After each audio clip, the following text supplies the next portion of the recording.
how awful it's going to be for some people. Really awful, actually, I think, Clive, for quite a lot of people, because already the next batch of rain has arrived in Cornwall.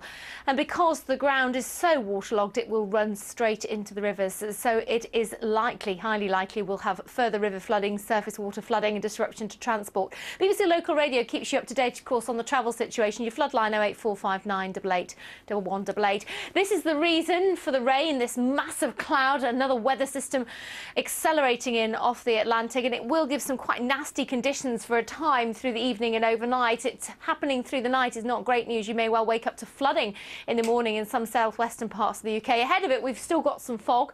It'll lift, though, as the wind strengthens and pushes that rain north to most except Scotland by the end of the night. A little chilly here, perhaps the odd patch of ice and a little bit of snow on the hills. But further south, the morning dawns on a really wet note, and there will be some intense rain for a short period of time. We're talking about 40 or 50 millimetres of rain quite widely. That heavier rain then progressing into central southern England, the Midlands areas where we had some fairly significant rain and flooding yesterday. Another area of concern is Yorkshire.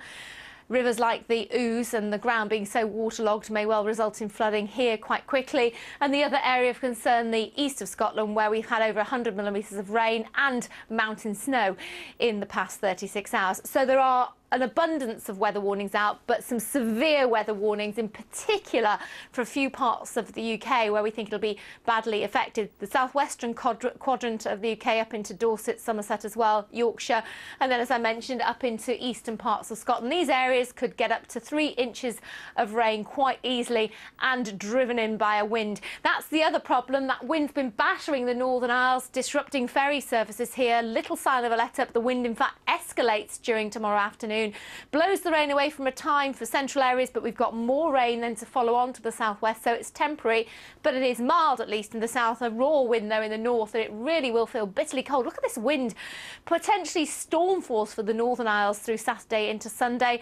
Some respite for a time on Sunday, but the next gathering rain band is coming into the south, and that will push through during Sunday night and into Christmas Eve. This massive area of low pressure really driving those weather systems in, and the succession of the weather fronts really is the concern. It's one band of rain on top of another one.